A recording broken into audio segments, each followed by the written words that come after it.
സാറേ +1 നന്നായിട്ട് പഠിച്ചു കഴിഞ്ഞാൽ +2 നന്നായിട്ട് കളിക്കാമെന്ന് പലരും പറയുന്നുണ്ട്. അത് സത്യമാണോ സാറേ? അതിൻ്റെ ഒരു കാര്യം ഞാൻ പറയുന്നത്, അതായത് +1 നിങ്ങൾ നന്നായിട്ട് പഠിച്ച് ഡബിൾ പാസ് എന്ന് ഇപ്പം നിങ്ങളോടൊക്കെ ടീച്ചേഴ്സ് പറയുന്ന കാര്യം ഉണ്ടായിരിക്കും. ഈ +1 നിന്ന് നിങ്ങൾ ഡബിൾ പാസ് ആയി കഴിഞ്ഞാൽ +2 പാസ്സായി എന്ന് പറയും.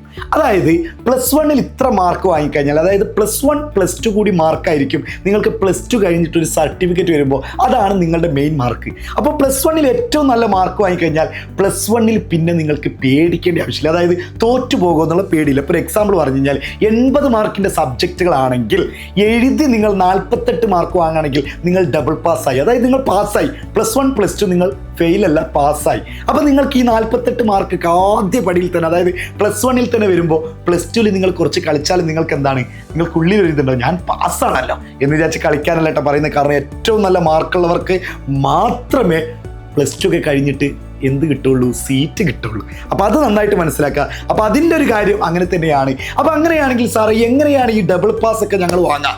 ഫസ്റ്റ് ചാപ്റ്റർ സ്റ്റാർട്ട് ചെയ്തിട്ടുണ്ടാവില്ല സ്കൂളിൽ, ശരിക്കും ഒന്നും മനസ്സിലാവാത്ത പ്രശ്നങ്ങളൊക്കെ ഉണ്ടാവില്ലേ? അതായത് 10th നിന്ന് ഇങ്ങനെ ചാടിയിട്ടല്ലേ ഉള്ളൂ.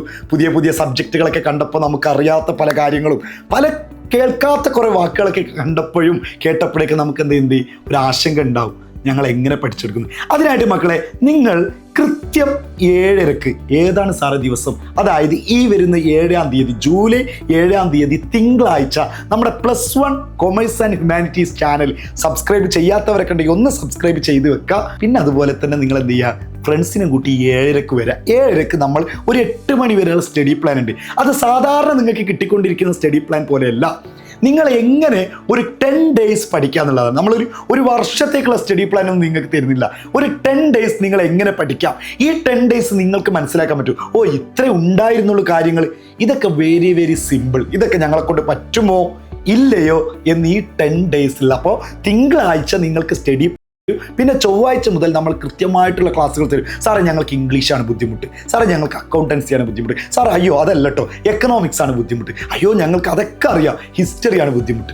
എന്ത് ബുദ്ധിമുട്ടാവട്ടെ, ഈ 10 days നിങ്ങളുടെ സമയം ഞങ്ങൾക്ക് തരാൻ നിങ്ങൾ തയ്യാറാണോ? അങ്ങനെയാണെങ്കിൽ നിങ്ങൾ ഈ പറയുന്ന ബുദ്ധിമുട്ടുകളിലെ കാര്യങ്ങളൊക്കെ നമ്മൾ എളുപ്പമാക്കി തരാൻ പറ്റും. അപ്പോൾ ഇപ്പം നിങ്ങൾ ചെയ്യേണ്ടത് മറ്റൊന്നുമല്ല, കൃത്യം 7:30 ജൂലൈ 7-ാം തീയതി തിങ്കളാഴ്ച നമ്മുടെ ചാനലിലേക്ക് എത്തണം. എന്ത് കാര്യം ഉണ്ടെങ്കിലും അന്ന് മാറ്റിവെക്കുക. നിങ്ങൾ മാത്രമല്ല, നിങ്ങളുടെ ബെഞ്ചിലുള്ള ആ ഗ്യാങ് ഉണ്ടല്ലേ, ആ ഗ്യാങ്ങിന് ഈ വീഡിയോ അയച്ചു കൊടുത്തിട്ട് തിങ്കളാഴ്ച ഒരു അലാം ഒക്കെ സെറ്റ് ചെയ്ത് വെച്ചു. 7:30 നമ്മൾ ഒരുമിച്ച് എന്ത് ചെയ്യാൻ പോവാണ്, കാണാൻ പോവാണ്. നമ്മൾ അവിടെ പൊളിക്കും.